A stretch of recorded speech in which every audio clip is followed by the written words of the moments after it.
The march toward getting the Republican nomination to run against President Barack Obama in November continues and gets nastier every day. Will it hurt the Republican Party more than the rising price of gas will hurt the president? We'll talk about that later in the show. But first, Maryland Governor Martin O'Malley signed into law the bill legalizing gay marriage this week. Maryland is the 8th state to legalize same-sex marriage. It's a big win for gay rights activists, but some African-American ministers and others are not happy and vow to continue the fight. We're talking with two leaders of the religious community in Maryland. Joining us from Norfolk, Virginia, Bishop Harry Jackson of Hope Christian Church, and here in Washington, D.C., the Reverend Delman Coates of Mt. Ennon Baptist Church. Hope I got that pronounced that correctly. Yes. All right, both of you, welcome to Washington Watch. Your first time, Bishop Jackson. Certainly welcome back to Washington Watch. Pastor Coates, I want to start with you.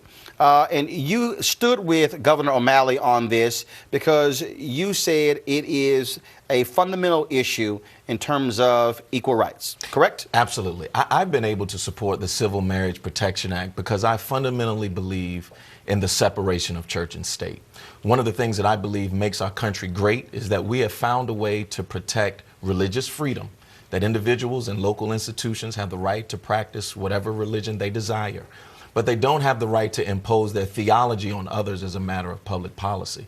And so for me, the question of extending civil liberties to gay and lesbian couples has been mired in a theological debate that I think is inappropriate in the public square and matters of public policy. Bishop Jackson? Well, if we did what Brother Coates said, we would still be in slavery. Civil rights movement wouldn't have happened. Remember, Martin Luther King Jr. was, in fact, a preacher. He did not believe in the separation of church and state.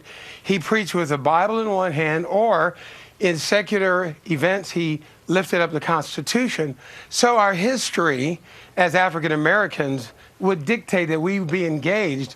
So I want to strike down the reality of that comment. I think if all black folk stay out of the mix, it's going to really hurt our community. And I don't think it's a civil rights issue, Roland.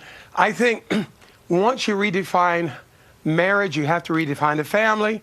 Redefine the family, you have to redefine education. My real concern is what's going to happen in 10-year-old or 11th grade health class when I have to hear someone talk about the use of oral, anal, or vaginal sex practices, condoms, in those particular types of proclivities, to say you may be gay, straight, or bi. That's got to be told kids, maybe at times where they are in a fashionable, or I should say, they're an impressionable age. And so I think this is real important. Reverend Coates? Well, I think the bishop misunderstands Dr. King's usage of his faith as a part of his movement. No one has ever said that people of faith cannot be in the public square, but you cannot use your faith and impose your faith on others as a matter of public policy. And Dr. King did not impose his faith on others as a matter of public policy. Well, here's a question that I have. We aren't either. Bishop Jackson, go right ahead, then I go with a question. Go right ahead. Oh, we aren't either. The real issue then is I need to speak up. I think there's a pseudo line of demarcation, and that the separation of church and state was instituted to protect the church from the interference of the government on what we teach, what we preach. And we're in danger now on many, many fronts of us having those walls torn down under this administration. So I want to ask you the question, Pastor Coates. Yes. So you stood with the governor on this.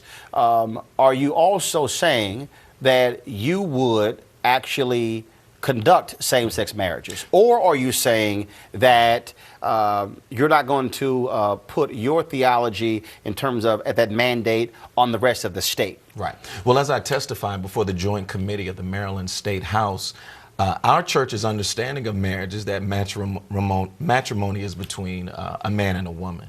And that's what I've shared with our congregation and what I've shared before our delegates. And yet with that understanding, our understanding of religious marriage should not be imposed on others as a matter of civil policy. So your point is you would not marry same-sex couples, but what you're saying is when it comes to the law, you're having that distinction between what is the law following the Constitution and what is following the Bible. There's no doubt about it, because separation of church and state is not just designed to protect the church from government influence, influence. It's also designed to protect the public and the government from subjective religious influence. Bishop Jackson, what about that? I actually wrote a column called "When the Constitution and the Bible Collide" several years ago. It's in my book, "Listen to the Spirit Within," and I use the example of Judge Roy Moore in Alabama, and where he wanted the statute of the Ten Commandments.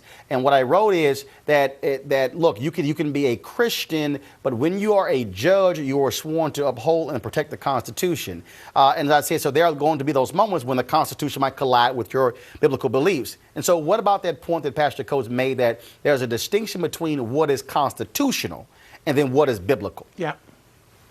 Well, obviously, the Constitution should trump my own separate interpretation of my scriptures. We're not trying to make America a theology, a theological entity that has God ruling.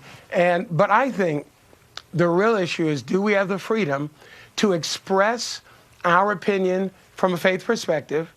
And if we happen to be the majority, the way our Constitution reads, we should be able to have it our way, so to speak. Pastor Coates, is it fair because whenever this issue comes up, lots of attention is put on black pastors as if somehow black pastors, in terms of majority, if you will, are the only folks who are opposed to gay marriage. First of all, this is still a contentious issue, whether you're talking about Hispanic pastors and white pastors as well. And so, in your sense, in the pastors you talk to, is this a topic A, if you will, or is it really further down on the list of things that are important to black pastors? Well, it's probably further down on that list.